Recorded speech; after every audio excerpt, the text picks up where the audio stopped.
ఎన్టీఆర్ కొరటాల శివ డైరెక్షన్లో వచ్చిన దేవరా మూవీ ఘన విజయం సాధించిన సంగతి తెలిసిందే. ఈ మూవీతో ఎన్టీఆర్ సోలోగా 500 కోట్ల క్లబ్లో చేరాడు. తాజాగా ఈ మూవీని జపాన్లో రిలీజ్ చేస్తుండగా ప్రచార కార్యక్రమంలో భాగంగా ఎన్టీఆర్ అక్కడికి వెళ్ళాడు. RRRతో ఎన్టీఆర్కు జపాన్లో సపరేట్ ఫ్యాన్ బేస్ పెరిగిందన్న సంగతి తెలిసిందే.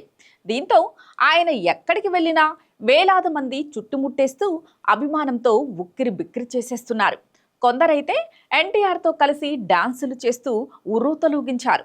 జపాన్లో ఇంత అభిమానం దక్కడంతో యంగ్ టైగర్ ఆనందానికి అవధులు లేకుండా పోయింది. ఈ సందర్భంగా ఆటోగ్రాఫ్ల కోసం మహిళా అభిమానులు చుట్టుముట్టిన సమయంలో ఓ యువతి స్పష్టమైన తెలుగులో మాట్లాడుతూ ఎన్టీఆర్ ని ఆశ్చర్యానికి గురిచేసింది. తాను RRR సినిమా చూశాక 2 ఏళ్ల పాటు కష్టపడి తెలుగు నేర్చుకున్నట్లు తారక్తో తన అనుభవాన్ని పంచుకుంది. ఓ పుస్తకాన్ని ఆయనకు చూపించింది. దీనికి సంబంధించిన వీడియోను ఎన్టీఆర్ ఎక్స్లో పంచుకుంటూ ఆనందం వ్యక్తం చేశారు. నా జపాన్ పర్యటనలన్నీ ఎంతో అందమైన జ్ఞాపకాల్ని అందిస్తుంటాయి, కానీ ఈ అనుభవం మరింత భిన్నంగా మనసుని తాకింది. ఓ జపనీస్ అభిమాని RRR చూసిన తర్వాత తెలుగు నేర్చుకున్నానని చెప్పడం నిజంగా నన్నెంతో కదిలించింది. సంస్కృతుల మధ్య వారధిగా ఉండడంతో సినిమా తన శక్తిని చాటి చెబుతోంది.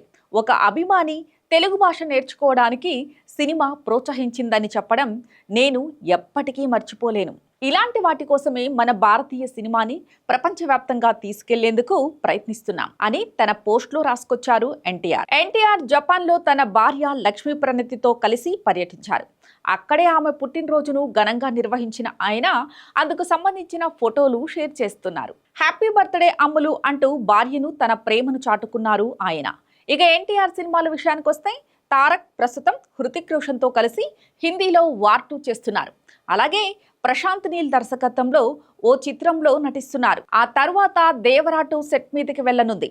పాన్ ఇండియా మూవీగా రిలీజ్ అయిన దేవరా తెలుగు రాష్ట్రాల్లో 225 కోట్ల రూపాయలు, హిందీలో 80 కోట్ల రూపాయలు, కన్నడలో 37 కోట్ల రూపాయలు, తమిళంలో 12 కోట్ల రూపాయలు, మలయాళంలో 3 కోట్ల రూపాయల వరకు నెట్ కలెక్షన్లు సాధించింది. గ్రాస్ కలెక్షన్లు 500 కోట్లు దాటినట్లు మేకర్స్ తెలిపారు. RRR మూవీ ద్వారా రామ్ చరణ్తో కలిసి జపాన్లోనూ ప్రభంజనం సృష్టించిన ఎన్టీఆర్ దేవరాతో సోలోగా ఎలాంటి రిజల్ట్ రాబడతారో చూడాలి.